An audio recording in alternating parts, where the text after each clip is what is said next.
পুলিশের দরকার আছে। কি আছে? কি আছে? এত ভয় পান না আপনি ঠেলবেন। আমরা তো ভালো চাই। মেয়ে মানুষ কতদিন বাইরে থাকবে কোন? কোন দেশে জায়গা হচ্ছে না। দাদারা নিয়েও বিপদে পড়ছে। ডোনাল্ড ট্রাম্পের কাছে গেল যে না একটা ব্যবস্থা হবে, কিন্তু ওখান থেকেও লাল কার্ড দেখাইছে। কি কা ডোনাল্ড ট্রাম্প বলছে বাংলাদেশকে নিয়ে আমি টেনশন করি না, ওইটা ভারত চর্চা করে, বাংলাদেশ নিয়ে ভারত বুঝবে, আমি নাই। মারহাবা কর। ডোনাল্ড ট্রাম্প ধন্যবাদ জানাই আমরা। কথা কন, বাপের বেটার মতো কথা কছে যে আমেরিকার বাংলাদেশের পিছনে কোনো হাত নাই। সরকার যে পতন হয়েছে তার পিছনে আমেরিকার কোনো হাত ছিল না। এটা ওই দেশের অভ্যন্তরীণ ব্যাপার। এই ব্যাপারে আমরা নাক গলাবো না। পাশের দেশ ভারত, তারা বাংলাদেশ নিয়ে চর্চা করে, ওরা ভাবতে পারে, আমরা ভাবি না। কথা কন, আমরা তো ভালো চাই। মেয়ে মানুষ কতদিন বাইরে থাকবে কোন? কোন দেশে জায়গা হচ্ছে না। দাদারা নিয়েও বিপদে পড়ছে। আর যারা জুলুম করেছিলেন আজকে কেউ নাই, সব পালিয়ে গেছে। আছে? জোরে বলেন, কেউ আছে? সব ভাইকে গেছে। আমরা বারবার বলেছিলাম, এই যে যারা ওটা বসা করছে, কি ভাই ওই দল করতেন নাকি? আচ্ছা, রাগ করে না, থাকতে পারে। ধানের মধ্যে পাতার নাই।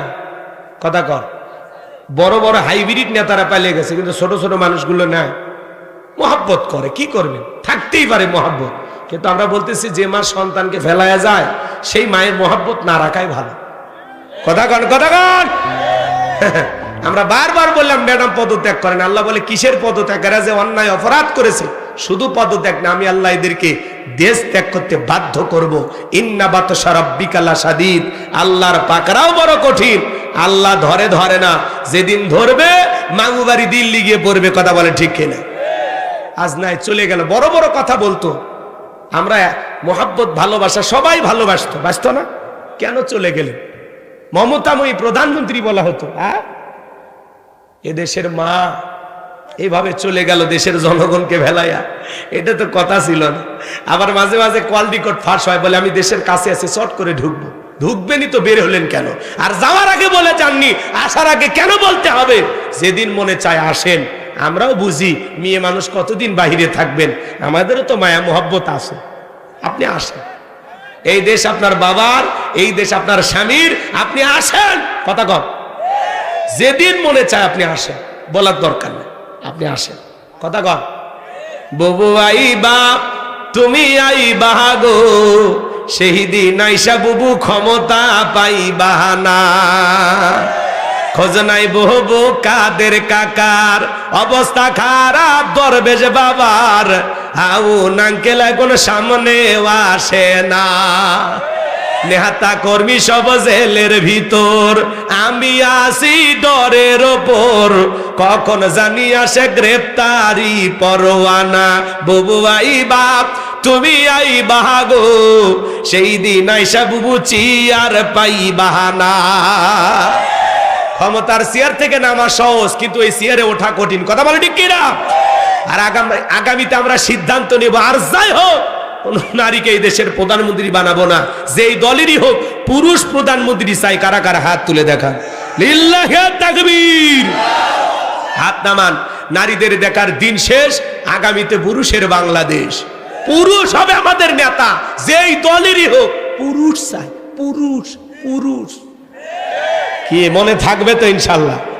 মেয়ে মানুষের রাগ বেশি, জেদ বেশি। দেখেন না, স্বামীর সাথে ঝগড়া লেগে হাড়ি পাতিল ভেঙে ফেলে দেয়, স্বামী তুলে আসার মারে, রাগ করে সংসার তুইয়া বাপের বাড়ির ভেঙে যায়, রাগ করে 20 কোটি জনগণ তুইয়া ভারতে চলে গেছে। রাগ দেখেন, মেয়ে মানুষের রাগ দেখেন। অতএব সামনে রাগ জেদ করে এমন মানুষকে নিয়ে আসা যাবে না। পুরুষের দরকার আছে। কি আছে? কি আছে? এত ভয় পান না, আপনি ঠেলবেন কেমন? এগুলো কি আমি কাউরে গালি দিছি? কোনো গালি দেন। আমরাও ভালোবাসতাম। আমি তো আগেই বারবার করছি যে উনি দেশে যদি থাকতো আমাদের জন্য ভালো হইতো, চলে গেলেও এই দেশের মানুষের ক্ষতি হইতো না। কিন্তু উনি পালিয়ে যাওয়ার কারণে এই দেশের অলিতে গলিতে আগুন জ্বলছে, লুটপাট হয়েছে, বাড়িঘর ভাঙচুর হয়েছে। কথা কন না কেন? আজও তার দলের নেতা কর্মী খুব বেশি ভালো নাই। কেন চলে গেলেন কেন? আপনি থাকলে এই দেশের পরিস্থিতি এরকম হইতো না। ওনার নেতা কর্মী রাজপথে স্লোগান দিত, জেলের তালা ভাঙবো, নেত্রীকে বেন করে আনবো। আপনি কেন গেলেন? কি দরকার ছিল? কথা কন। হ্যাঁ, এই জন্য ভাইয়ের আমার, যেখানেই যাবেন, এখন যেহেতু মাজলুমদেরকে আল্লাহ বিজয় দিয়েছে, যেখানেই যাবেন বিজয় আমাদেরই হবে ইনশাআল্লাহ। আর ভয় নাই, মাথা উঁচু করে বাঁচতে চাই। 16 বছর আমরা ঘর জামাইছিলাম, ঠিক মতো কথা বলতে পারিনি। এক জায়গায় খালি যা বলছিলাম, জালেমদের পতন হবেই হবেই ইনশাআল্লাহ। আমাকে নিয়ে যা 9 ঘন্টা আটকে রাখেন। বলেন, আমি কারো নাম নিইনি, বিশ্বাস করেন, কারো নাম নিইনি, শুধু এই কথা বলছিলাম। আমাকে বললে, হুজুর কেন বললেন এই কথা? বলেন। আমি বললে, জালেমদের কথা বলছি ভাই, আমি তো কোনো মানুষের কথা বলিনি। জালেম যারা আছে তাদের পতন। আমি এই দেশের কোনো নেতা নেত্রীর নাম নিছি, কারণ জালেম বলতে কে বুঝি না, জালেম তো আমরাই। এই কথা যদি আপনি গায়ে মাখেন তাহলে তো সমস্যা। কথা কি বুঝছেন?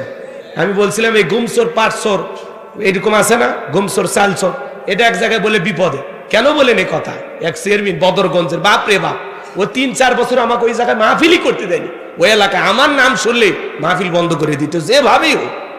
ওই যে গুমসুর আর চারসোল বলছি, ভাই আপনি চুরি না করলে এই কথা কেন আপনি গায়ে মাখবেন? কথা কন।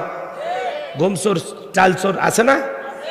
হ্যাঁ, চাল আসছে 2000 বস্তা, আসার আগে ইউনিয়ন পরিষদে আসার আগে 1000 বস্তা বিক্রি করে দিছে। এরকম ঘটনা ঘটেনি? করোনা মহামারীর সময় দেখেননি? চাল সহ কত চেয়ারম্যানকে গ্রেফতার করছে। কথা কয় না কেন? এটা তো না, ওটা জনগণের আমানত, সঠিকভাবে বুঝে দেওয়া লাগবে।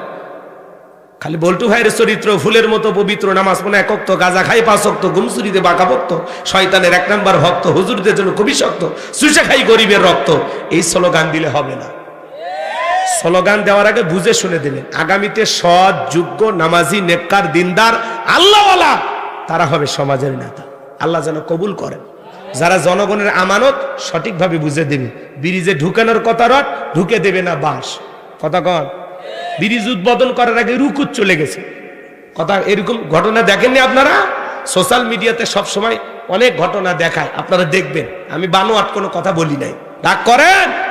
সৎ মানুষ দরকার, দেশপ্রেমিক দরকার, আল্লাহওয়ালা দরকার, যারা জনগণকে সত্যি বুক দিয়ে ভালোবাসে, এরকম নেতা দরকার। আছে না নাই? ওই পেট নীতি দরকার নাই। আমাদের দরকার জনগণের পেট ভরায় যে নেতা খুশি হবে, জনগণের মুখে হাসি ফোটাবে, এরকম সমাজ আমরা দেখতে চাই। আল্লাহ কবুল করেন, যারা বলেন আমিন। আমি জানি নওগাঁ মানুষ আল্লাহওয়ালা, নওগাঁর মাটিতে কোনো মুনাফিকের জায়গা হবে না। কথা বলে ঠিক কি না? এদিকে খেয়াল করেন। তাহলে সূরার নাম লোকমান। জোরে বলেন কি নাম? আরো জোরে। এই আওয়াজ আমি করব, আওয়াজ আপনারা দেবেন, আওয়াজ জবাব দিবেন, ঠিক ঠিক আলোচনা হবে কমপ্লিট। শ্রোতাদের স্পিরিটে বারে, বক্তার হিট, আলোচনা হবে জায়গা মতো ফিট। আগে বলতাম কিছু আজ প্যান্ডেলে, কিছু আজ অ্যাঙ্গেলে, এখন আর অ্যাঙ্গেলে না, যা বলবো সব ডাইরেক্ট। অ্যাঙ্গেলে বলার দিন শেষ, ডাইরেক্ট বলার বাংলাদেশ। কথা বলে ঠিক কিনা? হ্যাঁ হ্যাঁ, 2024 সালের অঙ্গীকার, পুলিশ হবে জনতা। পাশে পুলিশ বসে আছে, ভয় আছে নাকি? এত ভয় করেন কে? মোস্তাফিজুর রহমান ভাই বসে আছেন, কোনো ভয় নাই, আপনার টেনশন মুক্ত থাকেন। কোরআন এবং সুন্নাহর আলোকে আলোচনা হবে, দলিল ভিত্তিক কথা হবে। এদিকে আমার দিক খেয়াল করেন। আল্লাহ তাআলা একজন ব্যক্তির নামে সূরা দিয়েছেন। লোকমানে হাকিম কোনো নবীও ছিলেন না, রসুলও ছিলেন না, ছিলেন একজন ব্যক্তি। কিন্তু লোকমানে হাকিমের কিছু কথা, কিছু বক্তব্য আল্লাহ তাআলার কাছে এতটা পছন্দ হয়েছে, এতটা ভালো লেগেছে, লোকমানে হাকিম তার সন্তানদেরকে ডেকে কিছু ওয়াজ করেছিলেন, কিছু নসিহা করেছিলেন, কিছু উপদেশ দিয়েছিলেন।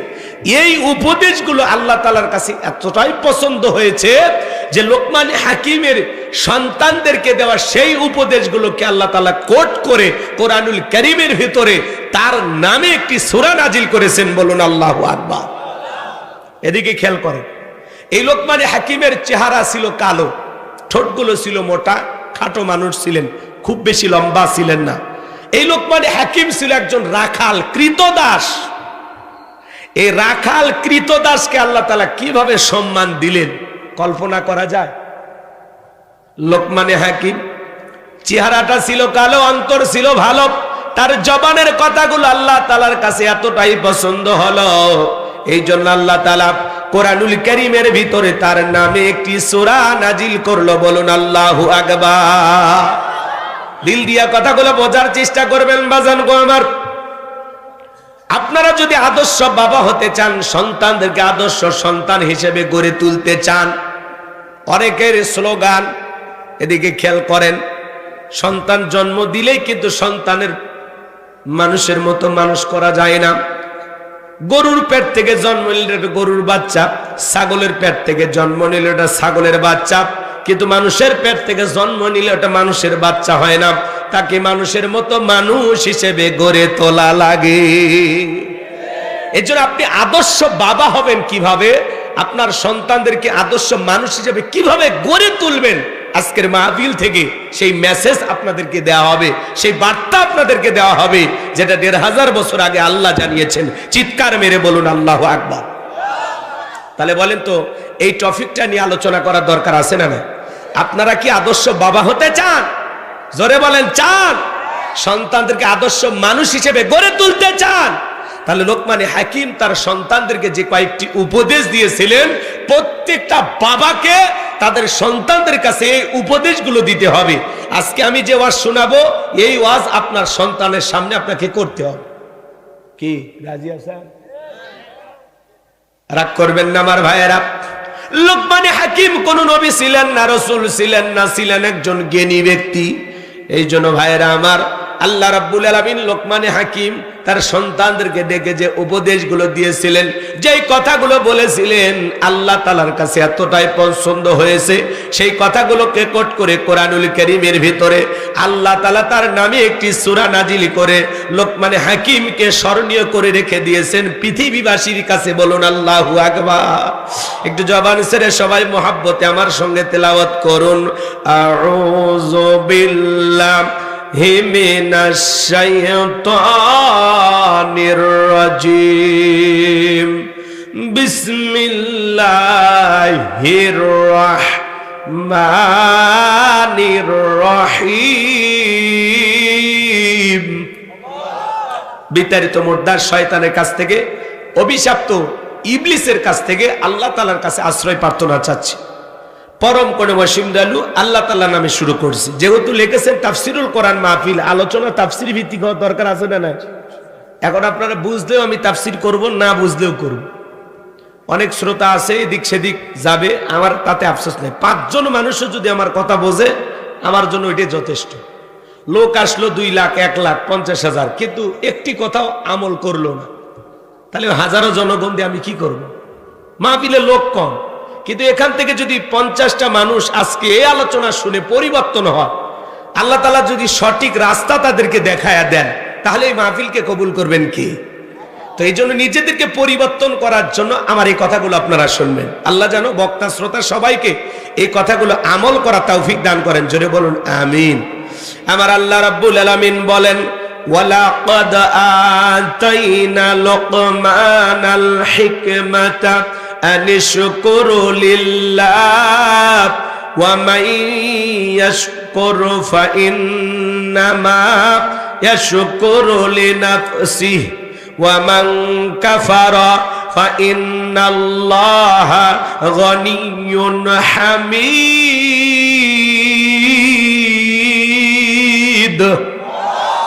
আমার আল্লাহ রাব্বুল আলামিন বলেন, আমি লোকমানে হাকিমকে হিকমত দিয়েছিলাম, জ্ঞান দিয়েছিলাম এবং বলেছিলাম, লোকমান তুমি আমার শুকরিয়া আদায় করো। লোকমানে হাকিম আল্লাহ তাআলার শুকরিয়া আদায় করেছিলেন।